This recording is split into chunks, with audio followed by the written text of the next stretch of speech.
I loving you. Mothers and fathers, husbands and wives, sisters and brothers, friends for life, won't live in the past. All I wanna do now. It's time for another conversation. Welcome to Make It Last podcast, where it's all about helping us to have better relationships, not just with ourselves, but with other people. And we're going to be talking with a multifaceted woman. She's a dentist, a creative, an entrepreneur, and she's an author. She wrote a book on relationships. It's called The Relationship Playbook for Women: 7 Questions to Ask Your Soulmates. I kind of think she is qualified and competent to speak on this particular issue. Welcome, Yvette. Thank you so much, Noreen. So we're talking about romantic relationships the second time around, and I never ever take it for granted that everybody understands what that means. So for you, what is a romantic relationship? So a romantic relationship is one that involves your heart and your soul, and ultimately that person would spend a lifetime. You know, some people are in our lives for a season, a reason, or a lifetime. So we're looking for romantic relationships good enough and secure enough in our hearts that they would last a lifetime. Okay. All right. So do you think it is easier or harder the second time around? It is definitely harder, I would say, but I am making the assumption that the person is significantly older. For example, in our late teens, 20s, even early 30s, things are still pretty easy. I could say for myself in my early 20s, when I was in college, I had so much attention. It wasn't funny. I mean, I didn't even know what to do with it. I actually went to college extremely young. So it was really like, it was just like, I didn't even know what to do with it. Not so now. So as we get older, definitely, it gets harder, and we have baggage, and some of us have been married already, and we come along with whatever you consider the baggage of that to be, whether you've been married 2 years or 20 years. So you're saying it's harder, but is it necessarily harder when it is that, because based on your experiences, you would have a better idea then of some of the things to look for want of a better way? So is that necessarily harder, or does it make it easier? I don't know that we've all learned. That's kind of why I wrote that book, The Relationship Playbook for Women, so that I can really chronicle on pages something that we should really be mindful of. But the first part of hard is just finding, like, in your 20s, you have, let's just say you have like a swimming pool size of options to connect with, right? And then you hit up into your 40s and your 50s, and that swimming pool has shrunk to like a wading pool. Okay. Then let's say you are actually a Christian, a conservative Christian, a Seventh-day Adventist, any particular, other denomination that is pretty particular. And so you might prefer someone from that religion. Oh, let's take the wading pool to a gallon size pail, maybe. Okay. And so you can see from your 20s, the base of your 20s, all the way as you go on up, 40s, 50s, it shrinks. It shrinks. And then there are other factors, but let's just say from a strictly data and numerical standpoint, becomes like that. Wow. That's not very encouraging. I'm just saying. It's not encouraging. And do you think it has anything to do with gender, whether it's easier or harder, or just it is what it is? I personally have always thought it's easier for the men, because we can reverse everything that I just said. They tend not to really, from a spiritual standpoint, it doesn't really matter. They'll find people that are outside of the religion, inside the religion. Doesn't really matter. They're supposed to be the head of their homes, the spiritual heads of their home anyway. I found a lot of women will convert and just follow a faithful man, whatever his faith is. They don't really tend to care, I think, as much as an educated woman might be on finding somebody who's also educated. And then they are, there's a percentage of Black men who'll say, I just want a Black woman, but there's a large percentage that will go either way and will find other women. So it's never, the difficulty does not lie with them at all. So we've touched a bit on whether it's easier, harder, and whether it is, it has some gender considerations. With all of that though, how then can anybody just try to enter that when you are entering second time around, that, as they say, second time is the charm? I'm sorry, could you repeat the question? With all of that, whether it's easier, it's harder, whether there's some gender considerations, how then can we ensure that second time is a charm? Okay. I don't know that second time, maybe third time is a charm. Well, I just modify that slightly because of the context. If you get that opportunity. Okay. I think we have to be more creative and open-minded. For example, several years ago, when people would say, they're getting married or they found the love of their lives, and you say, oh, just out of curiosity or whatever, well, how did you find that person? And they'd whisper like, online, it's not even a thing anymore. I think that is a lot of people, especially post-COVID, realizing that you're not even getting into places and spaces where you can meet people, have just accepted that's just either post-COVID or that's just a factor of where we are, 2022 approaching 2023. So that's being more creative. And there are so many online sites, and I could say so much about them because I've been on it off and on many of them for a while. So I feel like I can snoop out so easily the fake ones from those that are not fake, but that's one thing. I think if we place ourselves in like, we have to get out. We have to get out. You cannot just go to work and come home, and even go to work, come home, go to Walmart, Target, church, and that's it, and expect to just bump into someone in any of those places, right? So I went a few weeks ago to listen to a musical discussion about a Black composer in my area, of whom I had never heard of. She is from, I believe, the early 1900s, Florence Price, right? And I just went because I had nothing else to do on a Sunday. And I said, she's an African-American woman. Let me hear some more about her. So I put myself out there, Noreen. Did I meet somebody? Absolutely not. But there was, because I sit towards the front anywhere I go, and I ask questions. If you say, hey, any questions at the end? Oh yeah, for sure, I have a question or a comment, or maybe if you just did a good job, I'm going to compliment you. The lady behind me was listening to me speak, and she was the conductor of the symphony, right? And must have been halfway impressed with how I sounded and how I presented myself. Next thing I know, I'm being invited to join the board of directors from the symphony for a girls only supper that evening. Okay. I did have a Zoom call to get on, which I quickly just told them, guys, I'll be a little bit late here. And I went there. They wanted me now to come and hear the presentation based off of the discussion that night. They wanted me to come the following week, right? So I went, and Noreen, I felt like VIP. Here I am with my daughter sitting and listening.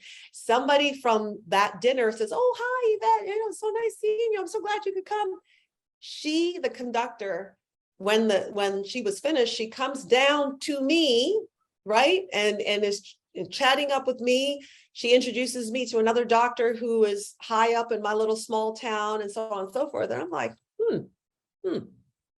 Good networking opportunity. Absolutely. Now I enjoyed it for the intellectual stimulation I got, but it just made the wheels in my head turn that, if you're looking for that kind of stimulation just to support the arts, but if you're trying to find somebody else who might also appreciate that kind, then this is where you go. This is where you hang out. You hang out where you might find people who enjoy the things that you enjoy, whatever that is. So, of course, I always have to cater to the skeptics, because somebody will listen and somebody will watch this and they will say, it's easy for you to say because you're probably at the stage financially where you can find things to do that can cater. Somebody's going to say, I have so much going on. I don't even know sometimes if I can afford to even take care of myself, much as to think of going out. What is going to be your response to that? There are a lot of things that we can do. For example, that discussion was free. So if you go on Meetup or you go on Eventbrite, I am about to go to another discussion about music as medicine. That's also free. So before I could pay for the concert that I went to, but it just so happened that because I was there, because they liked me, because I was networking, they gave me a free ticket to attend, 2 free tickets to attend the concert. So, we keep ourselves open. I also went hiking with a couple girlfriends. So you just can't stay in your home. You just can't stay in your home. Nothing's going to happen inside your home. Nothing's going to happen inside your comfort zone. Sometimes I tell my single friends, you've been at that church forever and a day. Start visiting around. Start visiting. Don't lock yourself in with so many duties and responsibilities that you can't visit around. Right? And that's free. Church is free. True. Church is free.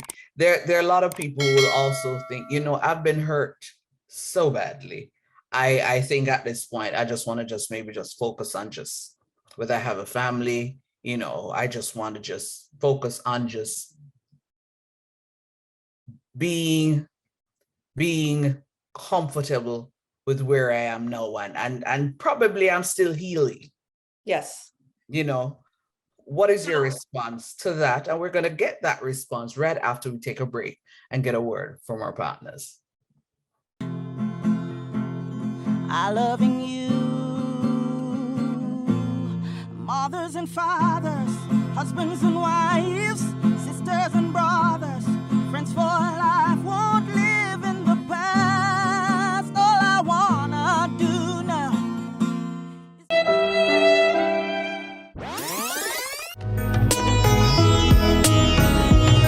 I recently have been coached by the great Miss Noreen Daly. I own a video company. I'm also an online influencer. So I do a lot of speaking virtually and in person. She was able to point out some of my weaknesses that I didn't yet notice. And I 100% recommend Miss Noreen Daly as your coach. Noreen Daly, redefining the way you communicate.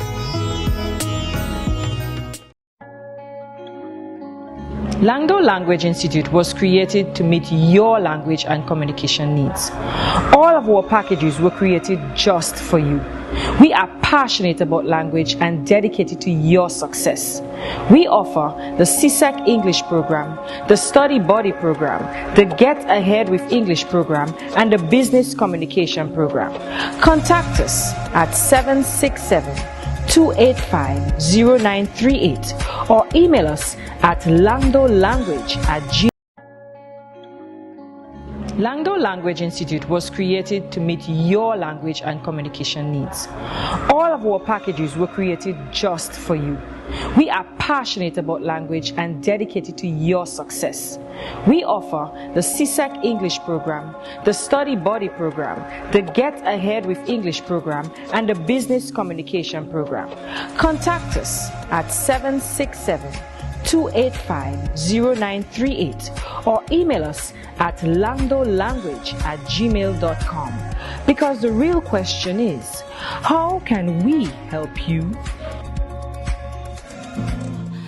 mothers and fathers, husbands and wives, sisters and brothers.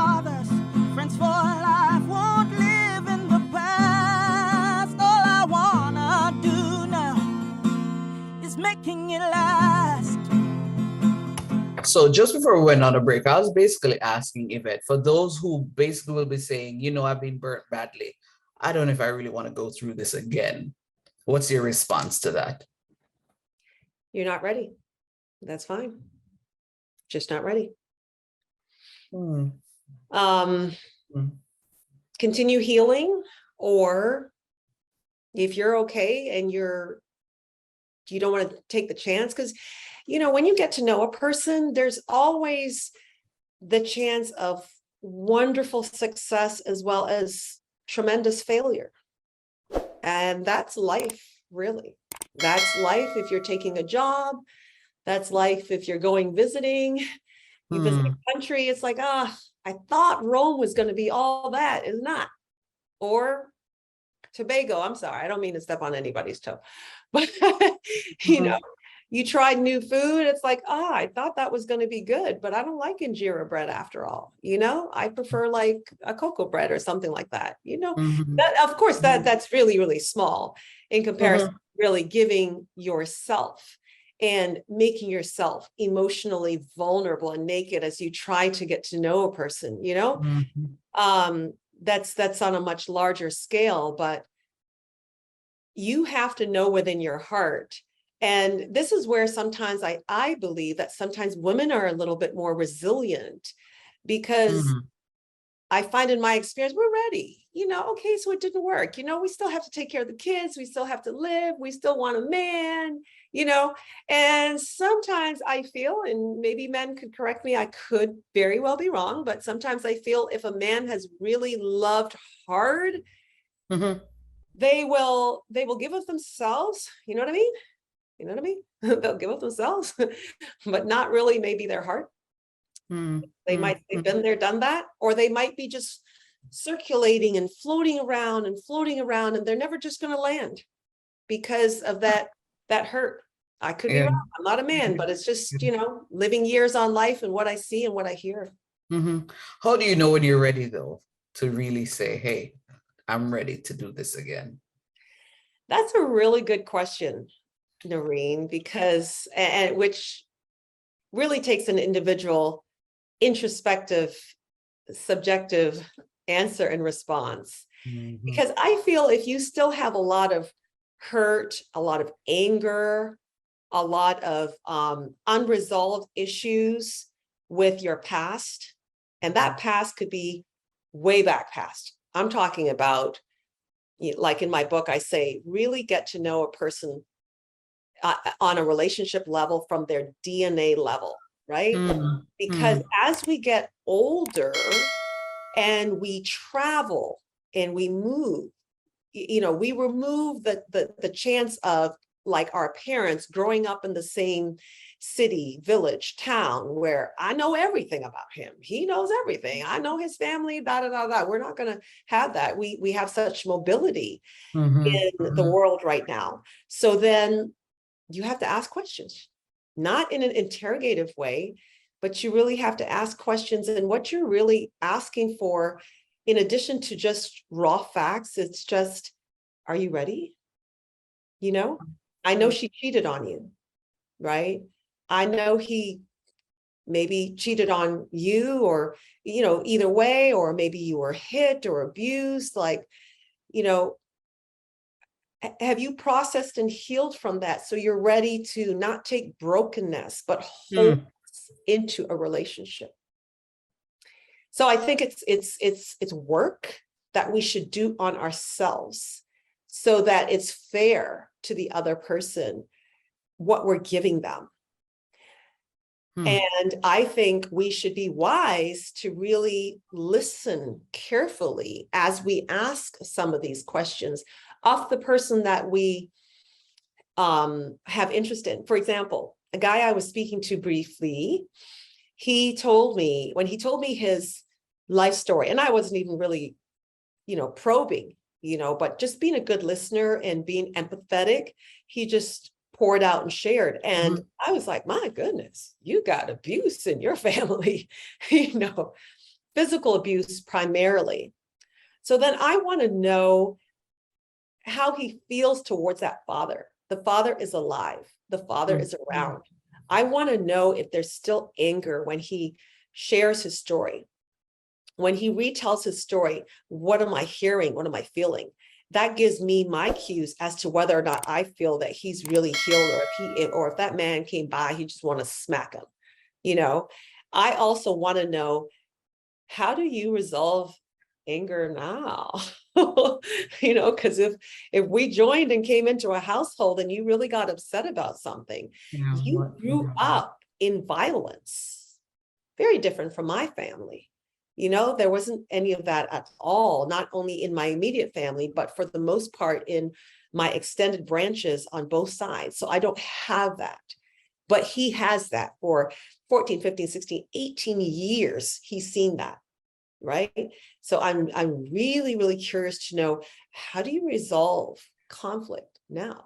And how do you feel about your father? How do you feel about your mother? And these give me cues as to, you know, because we're walking around, it's not like you can see a hole in our heart.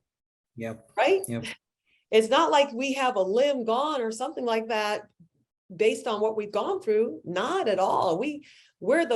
But we can be the walking wounded. Somebody else might have coined that, but you know, that just flew out of my head. I don't know. Walking what? The walking wounded. There might be the walking wounded walking around and we look normal, you know, like functioning alcoholics. Yeah. Like, you know, functioning adults, but emotionally so broken. It's not funny. Yeah. Yeah. As we're wrapping up though, what would you say to somebody who, you know, is maybe borderline and thinking, yes, no, but you know, you want to say to them, romantic relationships the second time around is something to consider. What would you say to that person, whether male or female? Right. Well, you are talking to the person. I love love, and I am such a matchmaker, right? And I haven't gotten that for myself, but I am still optimistic. I still have a lot of hope. I still have a lot of love to give myself. So I would say keep hope alive. But while you are waiting for that knight in shining or blackened armor or whatever, you know, keep working on you. Keep working on you. There's so much that we can be doing with ourselves, advancing ourselves professionally, personally, working on our health, making sure we're really, really fit and strong for the journey. Lean in to your guy friends. Do stuff with your guy friends, just hang out, just have like really healthy, these are healthy relationships, because that romantic relationship is only, I don't know, 1/10 of all the relationships you can, everything else is non-romantic. Yes. So as we learn to love in just a pure way for our girlfriends, for the older men or women in our environments, in our churches. I was teaching class last week at church, and I invited an older man to come and join me. And he's 89 years old, and he's single, he's by himself. And I know that he's as sharp as a tack and very interested in spiritual things. So I said, hey, you want to come to my church? I'm actually teaching. And he's like, yeah, sure. And then we sat together afterwards. And I want to be the person to cultivate and be intentional. He's a German guy too. So I want to be intentional about moving outside of my comfort zone. Nice. And embracing other peoples of the world, other cultures, other ages, young and old, and everybody in between. Now, when you do that for the person who's on the fence, you find out, you know, and especially if you're attuned with God, God is love, and he wants to pour love into each of us to just fill up all those empty spaces and holes that we hold, you know, and we should just be like a sponge to just soak it up, Noreen. And then we can just wring that out as we go through life on people. Just, hey, you want a bit of love? I got some, a little bit of love, you know, and then you keep yourself so nice and soft and sweet and open. And maybe maybe somebody might see that and like that. That's what I would say. Thanks so much for sharing, Yvette. You're welcome. This was Making It Last podcast, where it's all about helping us to have better relationships, not just with ourselves, with other people. I'm Noreen Daly. Until next time. I loving you. Mothers and fathers, husbands and wives, sisters and brothers, friends for life won't live.